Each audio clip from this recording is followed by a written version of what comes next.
প্রিয় মুসলিম উম্মাহ, আজ 2025 সালের এই দিনে আমরা আবারও সেই লজ্জাজনক চিত্র দেখলাম। মার্কিন প্রেসিডেন্ট ডোনাল্ড ট্রাম্প আবার আরব ভূমিতে এলো, আর তাকে সংবর্ধনা জানানো হলো জাহেলি জমানার মতো নারীদেরকে দিয়ে আল আয়লা নৃত্যের মাধ্যমে। হ্যাঁ, আজকের দিনে যখন গাজায় হাজারো মুসলমান শহীদ, যখন ফিলিস্তিনে রক্ত ঝরছে প্রতিদিন, কসাই ট্রাম্প, যার হাত রঞ্জিত মুসলিম রক্তে, যে ফিলিস্তিনে ইসরায়েলি আগ্রাসনের প্রধান সমর্থক ও সহায়তাকারী, তখন আরব নেতারা নাচের তালে তালে সম্মান জানাচ্ছে সেই ব্যক্তিকে যে ফিলিস্তিনে ইসরায়েলের দখলদারিকে এককভাবে স্বীকৃতি দিয়েছিল। এটাই কি উম্মাহর আত্মপরিচয়? রাসূলুল্লাহ সাল্লাল্লাহু আলাইহি ওয়াসাল্লাম আমাদের সাবধান করেছিলেন, যখন ফাসিকদেরকে সম্মান দেওয়া হবে তখন আসমান থেকে গজব নামবে।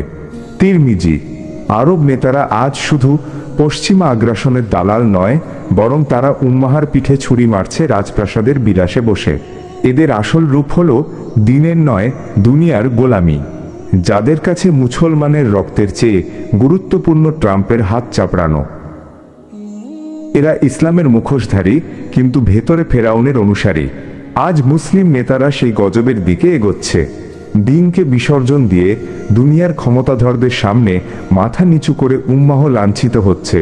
এটাই কিয়ামতের আলামতের বাস্তব রূপ, যখন মুসলিমরা অমুসলিম নেতাদের সামনে নিজেদের ঐতিহ্য নিয়ে নাচে। আল্লাহ তাআলা আমাদের এই জালিম ও ইহুদিবাদী নেতা থেকে মুসলিম জাহানকে রক্ষা করুন। এ ধরনের আরো নতুন নতুন ভিডিও পেতে আমাদের চ্যানেলটি সাবস্ক্রাইব করে পাশে থাকবেন।